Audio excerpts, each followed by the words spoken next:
عمر وعن علي وعن عثمان ذي الكرم يا رب بالمصطفى بلغ مقاصدنا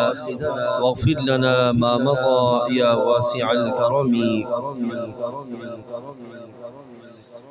اللہ رب العزت جل وعلا کا کروڑہ شکر ہے کہ اس کریم نے ہم سب کو آج کے مبارک دن میں نماز جمعہ شریف کی ادائیگی کے لیے اپنی بارگاہ اقدس میں حاضری کی سعادت نصیب فرمائی۔ دعا ہے رب ذوالجلال ہمارا آنا اپنی بارگاہ میں قبول فرمائے اور جو کچھ بیان کیا جائے وہ صحیح طور پر سمجھنے اور اس کے مطابق اپنے اعمال و نظریات بنانے کی توفیق عطا فرمائے۔ قرآن مجید فرقان حمید سے سورۃ الضحیٰ کی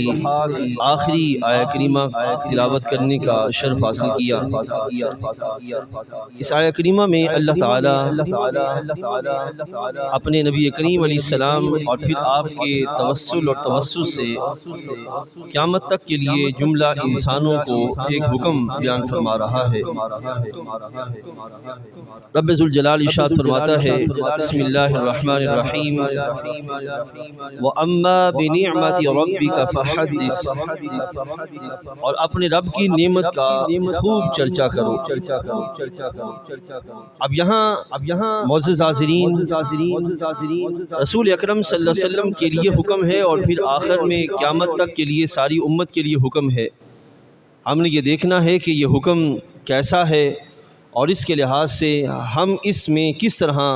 اپنی طرف سے ادائیگی کا اہتمام کر سکتے ہیں۔ سب سے پہلے یاد رکھیے گا کہ اس کائنات میں رب ذوالجلال جل وعلا نے جتنی بھی نعمتیں بندوں کو عطا فرمائی ہیں، جسمانی مادی اعتبار سے ہوں یا دوسرے اور ذرائع کے اعتبار سے، ان سب نعمتوں میں سے سب سے جو بڑی نعمت ہے وہ نبوت الرسالت ہے۔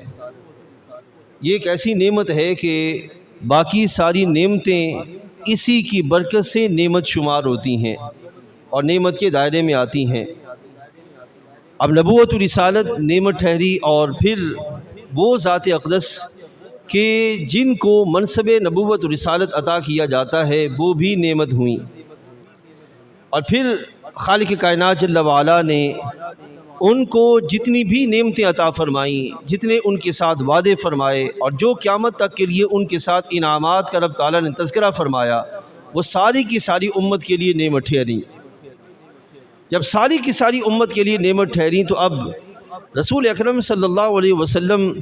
آپ کے لحاظ سے یہ ہے کہ سرکار دو عالم صلی اللہ علیہ وسلم پر جو نعمت عطا ہوئی، آپ کو نعمت عطا کی گئی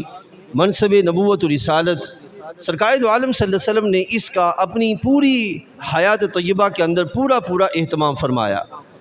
سرکار نے احکام اسلام کی تعلیم، اس کی تبلیغ اور اس کے رائج کرنے اور اس کے نفاذ کرنے اور افراد کی تربیت کا اہتمام کرنے کے لحاظ سے اور لوگوں کے درمیان اسلام کو بطور نظام رائج کرنے کے اعتبار سے نبی علیہ الصلوۃ والسلام نے کوئی کمی اور کسر کا پہلو جو ہے وہ باقی نہیں چھوڑا، بلکہ خالق کائنات جل وعلا نے خود اے حبیب علیہ السلام کو جو ہے وہ ارشاد فرمایا کہ اے حبیب علیہ السلام، آپ کا جو ذمہ ہے وہ آپ نے پورا کر دکھایا، آپ کا معاملہ آپ نے پورا کر دیا۔ تو یہ کہ محبوب کریم علیہ الصلوۃ والسلام پر جو حکم الہی تھا وہ تو اس صورت میں پورا ہو گیا کہ نبی علیہ الصلوۃ والسلام نے اپنی نبوی ذمہ داریاں بدرجہ اتم پوری کر دیں۔ اب آگے امت کے لیے قیامت تک کے لیے ہمارے لیے کیا معاملہ ہے؟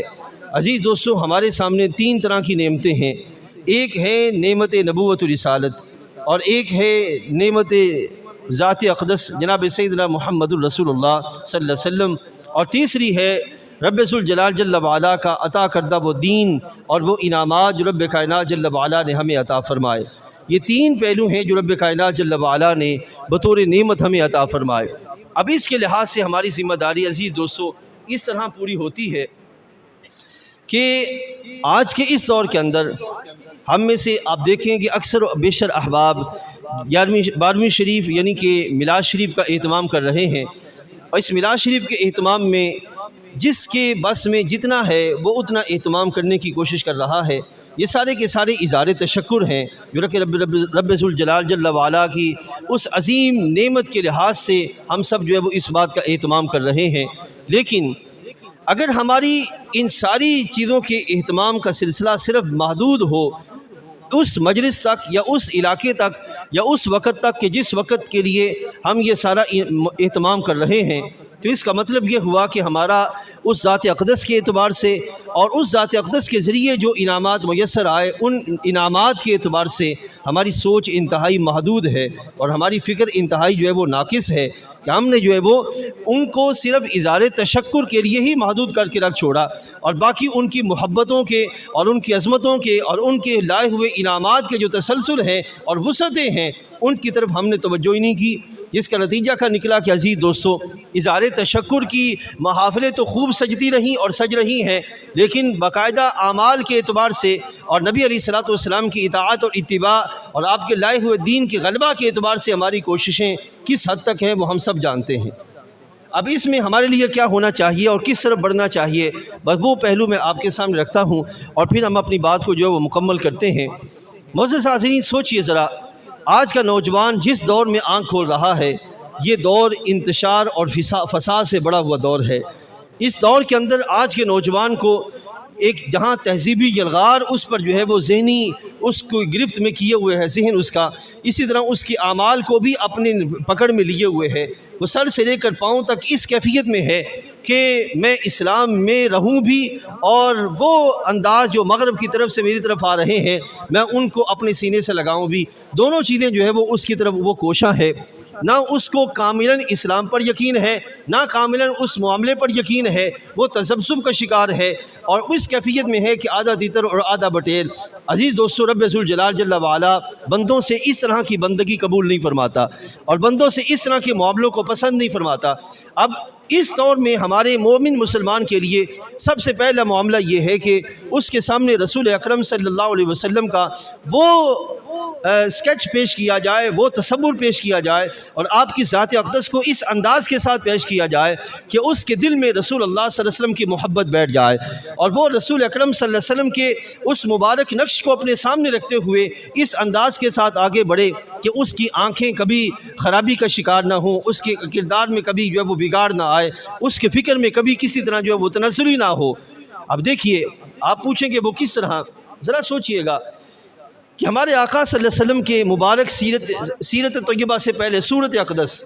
یہ جو صورت اقدس ہے آج کے مسلمان کے سامنے اس مبارک صورت کا بہترین تصور پیش کرنے کی ضرورت ہے کہ اس کو بتایا جائے کہ وہ ذات اقدس کے جس کی محبت کو رب ذوالجلال نے پسند فرمایا انسانوں کے لیے اور فرمایا کہ ان کے محبت کو غالب کر کے باقی سارے اعمال پہ لے کے چلو گے تو پھر نتیجہ کر نکلے گا اللہ تعالیٰ تمہارے باقی اعمال میں برکتیں بھی ڈالے گا اور ان کو اپنی بارگاہ میں قبول بھی فرما لے گا اتباع کی برکت سے۔ اب وہ محبت کیسے پیدا ہوگی؟ عزیز دوستو، وہ محبت کا ایک پہلو یہ ہے کہ ان کی ذات اقدس کا تصور اپنے سامنے رکھا جائے کہ وہ ذات کتنی حسین و جمیل ہے اور اس کا کردار کتنا پاکیزہ ہے، اس کے افکار میں کتنی درستگی ہے اور اس کے معاملات میں کس حد تک چاشنی ہے۔ تو عزیز دوستو، جب کوئی بندہ اس تصور کے ساتھ سرکار کی طرف بڑھے گا تو کبھی کسی مقام پر خرابی کا شکار نہیں ہوگا۔ اب دیکھیے، حضرت سیدنا عبداللہ بن رواحہ رضی اللہ تعالی عنہ سرکار کے غلام ہیں، آپ فرماتے ہیں صحابی رسول ہیں، آپ فرماتے ہیں کہ رسول کریم علیہ الصلوۃ والسلام کا مبارک چہرہ اتنا حسین و جمیل تھا، اتنا روشن تھا کہ اگر محبوب کریم علیہ الصلوۃ والسلام اللہ تعالیٰ جل وعلا کے اترنے والے کلام میں سے کوئی ایک آیت بھی تلاوت نہ فرماتے، کسی ایک آیت کو بھی امت کے سامنے لوگوں کے سامنے پیش نہ کرتے، پھر بھی نبی علیہ السلام کا مبارک چہرہ آپ کی شان نبوت کو بیان کرنے کے لیے کافی تھا۔ اب ایک لمحے کے لیے سوچئے گا کہ وہ کیسا مبارک روشن چہرہ ہوگا کہ جس چہرے کی خاصیت یہ ہے کہ اگر کوئی قرآن کی تلاوت نہ کی جائے، آیت کریمہ نہ پڑھی جائے، کوئی معجزہ نہ دکھایا جائے، کردار کے ذریعے اور کوئی معاملہ نہ پیش کیا جائے، پھر بھی وہ مبارک چہرہ اپنی حیثیت بیان کرنے کے لیے کافی ہے۔ تو مجھے ذرا سوچئے، بتائیے گا کہ آج کا نوجوان جو کسی بھی طرح کسی بھی بگاڑ کا شکار ہے، فکری اعتبار سے، عملی اعتبار سے، نظریاتی اعتبار سے یا اپنی طبیعت کے اعتبار سے، عزیز دوستو، جب اس کے سامنے یہ چہرہ پیش کیا جائے اور اس چہرے کی محبت کا تصور اس کے سینے میں ڈالا جائے تو کب کبھی کسی بگاڑ کا شکار ہوگا اور کب کسی کسی اور کی طرف متوجہ ہوگا۔ آج کے اس دور میں ہم جس طرح خرابی کا آج کا نوجوان جو ابھی شکار ہو رہا ہے عزیز دوستو، اس کی وجہ یہ ہے کہ اس کے سامنے سرکار کا وہ حسین چہرہ اور سرکار کی وہ حسین عادات مبارکہ اور نبی علیہ السلام کے وہ مبارک جو اعمال اور افکار ہیں وہ اس کی نظروں سے اوجھل ہیں، وہ ان کی طرف توجہ نہیں کر رہا، جس کے سبب نتیجہ کا نکل رہا ہے کہ زمانے کی ہر اٹھتی ہوئی، ہر جو چمکتی ہوئی چیز کو وہ سونا سمجھ کر اور اس کے سم میں روشنی سمجھ کر وہ ان چیزوں کی طرف بڑھ رہا ہے۔ تو عزیز دوستو، ہم پر لازم ہے کہ سب سے پہلی چیز کیا ہے کہ رسول اکرم صلی اللہ علیہ وسلم کی مبارک جو صورت اقدس ہے، آپ کی جو خد و خال ہیں اور آپ کی عادات مبارکہ ہیں، اس کا حسن و جمال اپنی طبیعت میں بٹھانے کا اہتمام کریں۔ اس سے پھر نتیجہ کا نکلے گا کہ ہم کبھی بھی کوئی بڑے سے بڑا حسین اور کوئی بڑے سے بڑا خوبصورت نظام ہمیں کبھی دھوکہ دینے کی کوشش نہیں کر پائے گا، کیونکہ جب چہرہ مصطفیٰ چہروں کے سامنے ہوگا، آنکھوں کے سامنے ہوگا اور دل میں سمایا ہوگا تو پھر کبھی کسی مقام پہ خرابی کا معاملہ نہیں آئے گا۔ تو یہ سب سے پہلی کیفیت ہے کہ نبی علیہ السلام کے لحاظ سے جو باپ ہے اپنے بچوں کے سامنے، لیڈر ہے اپنے ورکروں کے سامنے، کوئی غرضے کے کسی بھی طرح ذمہ داری کے ساتھ بیٹھا ہے تو اس کو چاہیے کہ وہ اپنی عوام کے سامنے سرکار دو عالم صلی اللہ علیہ وسلم کا اس طرح نقش پیش کرے کہ وہ عوام اور اس کے متبعین اور اس کے متعلقین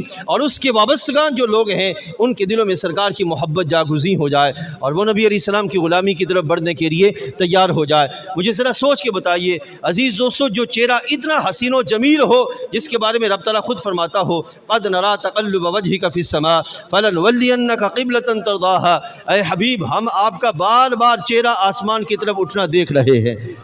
اتنا حسین چہرہ جو محبوب کریم علیہ السلام کو عطا کیا گیا ہو، جس کا چہرہ اتنا حسین ہو، اس کے افکار کتنے حسین ہوں گے، اس کا کردار کتنا عظیم ہوگا اور پھر اس کا دین کتنا عظیم ہوگا۔ اس واسطے سے عزیز دوستو ہمیں اس طرف توجہ کرنے کی ضرورت ہے۔ عزیز دوستو یہ یاد رکھیے گا، اگر کوئی بندہ آج کے اس دور کے اندر، انتہائی معذرت کے ساتھ میں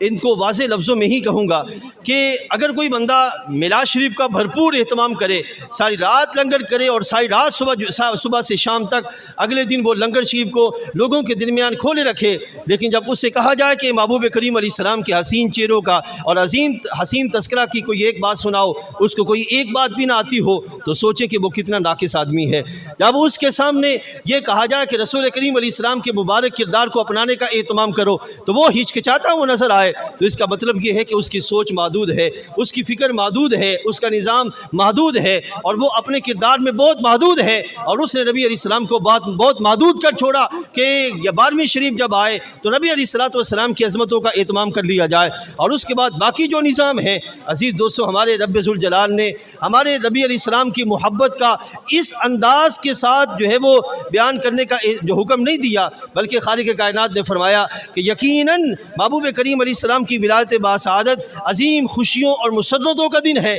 لیکن اس خوشیوں اور مسرت کو اس مقام تک محدود کرنے کی بجائے اپنے کردار تک، اپنے افعال تک، اپنی سوچوں تک اور اپنی زندگی کے سارے پہلوؤں تک جو ہے وہ پھیلا دیا جائے تو پھر نتیجہ کا نکلے گا جس طرح آج چہرہ چمک رہا ہے اس طرح ہر دن چہرہ چمکتا ہوا نظر آئے گا، ہر دن کردار چمکتا ہوا نظر آئے گا، ہر دن انداز چمکتا ہوا نظر آئے گا۔ تو عزیز دوستو آج اس بات کی ضرورت ہے کہ ہم آگے بڑھیں اور نبی علیہ السلام کے مبارک تصور کو، مبارک چہرے کو، مبارک خد و خال کو اور مبارک کردار کو اپنے آنکھوں کے سامنے رکھنے کا اور اپنے نظام میں رائج کرنے کا اہتمام کیا جائے۔ اس کے ساتھ ساتھ عزیز دوستو میں نے عرض کیا کہ رسول کریم علیہ السلام کا جو مبارک نظام ہے یہ بھی اللہ تعالیٰ کی نعمت ہے۔ آپ کے ذہن میں خیال آئے گا وہ کیسے؟ رب تعالیٰ خود ارشاد فرماتا ہے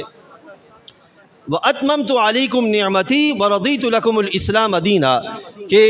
آج حبیب علیہ السلام ہم نے آپ پر اپنی نعمت کو مکمل کر دیا۔ اب کون سی نعمت تھی جو کہ محبوب کریم علیہ السلام پر مکمل ہوئی؟ عزیز دوستو وہ نعمت اسلام ہے۔ نبی علیہ السلام پر جو دین اسلام بطور نظام رب ذوالجلال نے سرکار دو عالم صلی اللہ علیہ وسلم پر جو مکمل فرما دیا، آج کے اس دور کے اندر اشد ضرورت ہے کہ اسلام کی خوبیوں کو لوگوں کے سامنے کھولا جائے، اسلام کی حسن کو اور اسلام کی مبارک جہتوں کو لوگوں کے سامنے، نوجوانوں کے سامنے پھیلایا جائے، ان کے سامنے بیان کیا جائے، اور ہمارے نوجوانوں کے لیے بھی لازم ہے کہ اپنی زندگی کے اوقات میں سے اس پہلو کے لیے وقت نکال کر اس سے کچھ سیکھنے کا اہتمام کریں۔ اپنے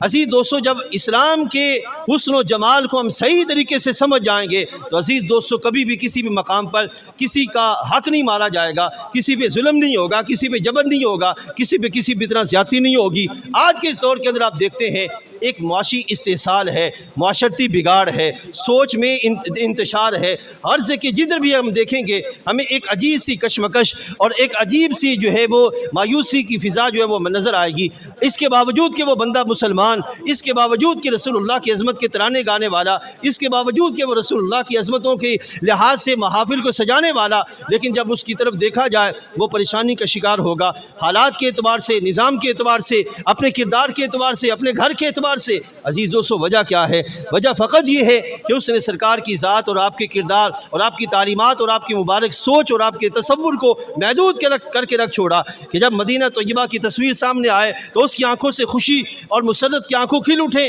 لیکن جب اپنی عملی زندگی میں جائے تو اس کردار کو بھول جائے، اس کے افکار کو بھول جائے، اس نظام کو بھول جائے، تو اس کا مطلب یہ ہے کہ وہ سوچ میں بہت محدود ہے، وہ اپنے کردار میں بہت محدود ہے۔ آج اس بات کی ضرورت ہے کہ عزیز دوستو اپنے بچوں کے سامنے، اپنے جوانوں کے سامنے، آج کے مسلمان بھائیوں کے سامنے وہ نعمت عظمیٰ جن کا نام نامی محمد الرسول اللہ ہے اور آپ کی نبوت اور رسالت اور آپ کا لائے ہوا دین، اس کو لوگوں کے سامنے بیان کیا جائے اور اس کا صحیح تصور لوگوں میں بٹھانے کا اہتمام کیا جائے۔ یہ ہے آج کے اس دن کا جو صحیح مقصد اور صحیح تصور۔ اگر کوئی بندہ صرف یہ تصور سمجھے بیٹھے کہ بھئی 100 لوگوں کو کھانا کھلانا یہ بہت بڑا اظہار تشکر کا معاملہ ہے، اس میں کوئی شک نہیں کہ 100 لوگوں کو کھانا کھلانا بڑا انعام ہے، لیکن عزیز دوستو اصل کام یہ نہیں ہے، محدود صرف یہاں تک ہونا نہیں ہے، یہ تو اظہار ہے عقیدت کا، اظہار ہے تشکر کا۔ اصل تشکر کیا ہے؟ مجھے ذرا سوچ کے بتائیے گا۔ اصل تشکر یہ ہے کہ مثلا انسان کی آنکھ ہے، یہ نعمت ہے رب ذوالجلال نے عطا فرمائی۔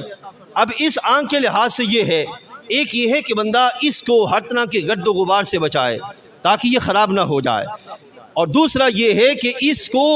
اس انداز کے ساتھ استعمال کرے کہ جس کے ذریعے اس کو حق واضح ہو اور باطل کی حقیقت کو اس کے سمجھ آ جائے۔ یہ ہے اس کی حقیقت۔ اب اگر کوئی بندہ اپنی آنکھ کو گرد و غبار سے تو بچائے لیکن گناہوں سے نہ بچائے، ظلم و زیادتی سے نہ بچائے، لوگوں کی عیبوں کی طرف دیکھنے سے نہ بچائے، تو وہ بندہ اپنی سوچ میں ناقص ہے۔ وہ گرد و غبار سے تو بچا رہا ہے لیکن لوگوں پر ظلم کرنے اور اپنے آپ پر ظلم کی راہیں کھولنے کے لحاظ سے وہ رک نہیں رہا، وہ محدود سوچ رکھتا ہے۔ عزیز دوستو اسی طریقے سے ہمارے آقا صلی اللہ علیہ وسلم کے ساتھ جو ہمارا تعلق ہے، اس تعلق میں اس محبت کو، اس عظمت کو اور اس اظہار تشکر کے پہلوؤں کو محدود نہ کیا جائے چند دنوں تک، محدود نہ کیا جائے چند وقتوں تک، محدود نہ کیا جائے چند محافل تک، بلکہ اس محبت کو پھیلایا جائے، اس سوچ کو پھیلایا جائے، اس کردار کو پھیلایا جائے، اور نبی علیہ السلام کے ساتھ آج جو قلبی وابستگی ہے عزیز دوستو اس قلبی وابستگی کو وسیع کیا جائے۔ پھر نتیجہ کیا نکلے گا؟ اللہ تعالیٰ کی فضل کی بہاریں میسر آئیں گی،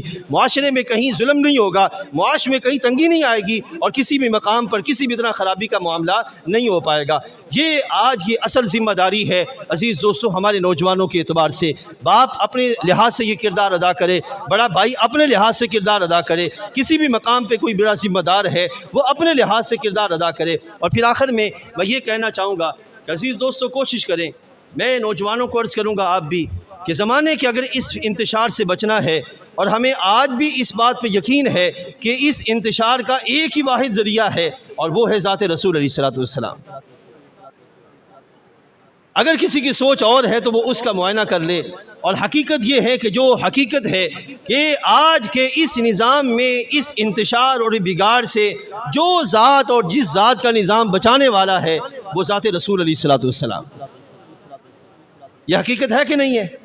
اب اس کا عملی طور پر کیا ہے عزیز دوستو؟ عملی طور پر یہ ہے کہ ایک ہے زبان سے کہنا اور ایک ہے طبیعت میں اس کیفیت کا راسخ ہو جانا۔ جب تک ہم اس کیفیت میں نہیں جائیں گے اس وقت تک ہم اپنی عملی دنیا کے اندر اس کے لحاظ سے کوشش نہیں کر سکتے۔ تو ہم پر لازم ہے کہ ہم کیا کریں؟ سب سے پہلے اپنے جو بچے ہیں عزیز دوستو ان بچوں کو بجائے یہ کہ آپ موبائل دیں، اور موبائل پہ کارٹون لگا کر مختلف چیزیں لگا کے ان کو دیں، بھائی یہ لے لیں، آپ اپنی جگہ وقت گزاریں اور ہم اپنی جگہ وقت گزارتے ہیں۔ عزیز دوستو، ان بچوں کے ذہنوں میں وہی نقش ہوگا کہ جو کارٹون میں وہ دیکھ رہا ہے، پھر وہ کبھی بھی اسلام کی طرف نہیں آ پائے گا، ضد ہوگی، ہٹ درمی ہوگی، اور پھر آہستہ آہستہ آپ سے دوری ہوتی چلے جائے گی۔ آپ ان کو وقت دیں اپنا، اور ان کو وقت دیتے ہوئے سنائیں کہ سرکار کی ذات اقدس کیسی تھی، سرکار کا چہرہ انور کیسا تھا، ہمارے نبی علیہ السلام کی عادات کیسی تھیں، آپ بچوں کے ساتھ کیسے ملتے تھے، ان کے ساتھ اور طریقہ کیسا تھا، ان کے ساتھ سرکار کا بچوں کے ساتھ رویہ کیسا تھا۔ ایک روایت میں آتا ہے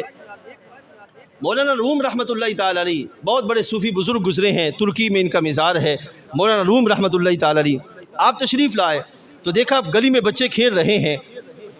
آپ سب کے ساتھ ملاقات کر کے دور ایک بچہ کھیل رہا تھا، اس نے کہا حضرت ٹھہریے، میں کچھ دیر تک آتا ہوں، میں نے آپ سے ملاقات کرنی ہے، مصافحہ کرنا ہے۔ آپ ٹھہرے رہے، کافی وقت گزرا، اور کافی وقت کے بعد وہ بچہ آپ کے بارگاہ میں آیا، آپ کے پاس پہنچا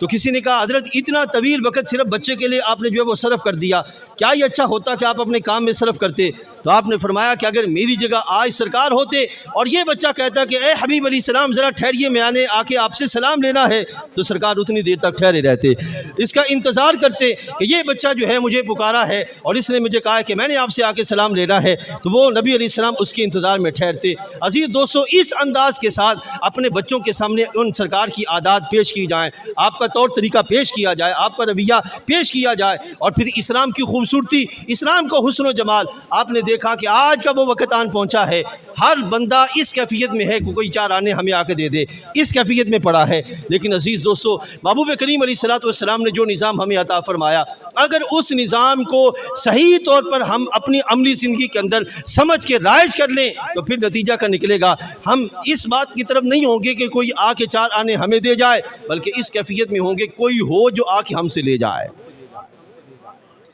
ہم اس کیفیت کی طرف ہوں گے، کوئی ہو جو آ کے ہم سے لے جائے، کوئی ہو کہ جو اس کیفیت میں بیٹھا ہو کہ اس کو کسی شے کی ضرورت ہو، ہم اس شے کا پہنچانے کے لحاظ سے، اس کے لحاظ سے اہتمام کریں۔ عزیز دوستو، میں یہ بات عرض کر کے بات کو ختم کیے دیتا ہوں، آج کا جو نظام ہے یہ بندوں کو محدود کر رہا ہے، بندوں کو سکیڑ رہا ہے، اس کی خصلتوں کے اعتبار سے، اس کی سوچ کے اعتبار سے، اس کے نظام کے اعتبار سے۔ اور اسلام کی خوبصورتی یہ ہے کہ یہ بندے کی سوچ کو وسیع کرتا ہے، اس کے کردار میں وسعت لاتا ہے اور اس کے نظام میں بھی وسعت لاتا ہے۔ اب خود سوچئے ایک لمحے کے لیے کہ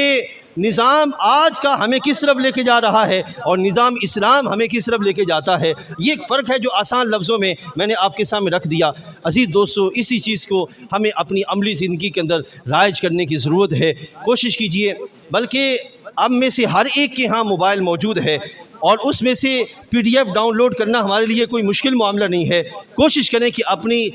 موبائل میں قرآن مجید ڈاؤن لوڈ کر کے رکھیں اور اس کا روزانہ مطالعہ کریں۔ قرآن مجید کے ساتھ ساتھ سرکار کی سیرت طیبہ اس کو ڈاؤن لوڈ کر لیں، مستند کوئی کتاب، اس کا باقاعدہ طور پر مطالعہ کرنا شروع کیجئے اور سمجھیے کہ نبی علیہ السلام کا مبارک کردار کیسا تھا، اس کو سمجھا جائے۔ وہ کہ جب ہر بندہ لڑنے کو تیار تھا، اس لڑنے مرنے کے دور میں کون سے انسان کامل تھے جس نے آ کر رستہ دکھایا کہ لڑنا نہیں بلکہ جینا سیکھو اور اپنے زمانے میں آگے بڑھنا سیکھو اور کردار کے ذریعے لوگوں کو سنبھالنا سیکھو۔ عزیز دوستو، یہ کس نے سکھایا؟ آج سارے کے سارے کوئی کسی سائنٹسٹ کی طرف بڑھ رہا ہے، کوئی کسی فرد کی طرف بڑھ رہا ہے، کوئی کسی کی طرف بڑھ رہا ہے۔ مجھے ذرا سوچ کے بتائیے گا، ایک سائنٹسٹ مثلا کسی نے ایک موبائل ایجاد کیا ہو، وہ اپنی اس انوینشن کے اعتبار سے وہ ہیرو ہے، لیکن اپنے کردار کے اعتبار سے وہ شاید زیرو ہوگا۔ لیکن وہ ذات اقدس جس نے 1,24,000 ہمیں زندہ جیتے جاگتے کردار عطا کیے،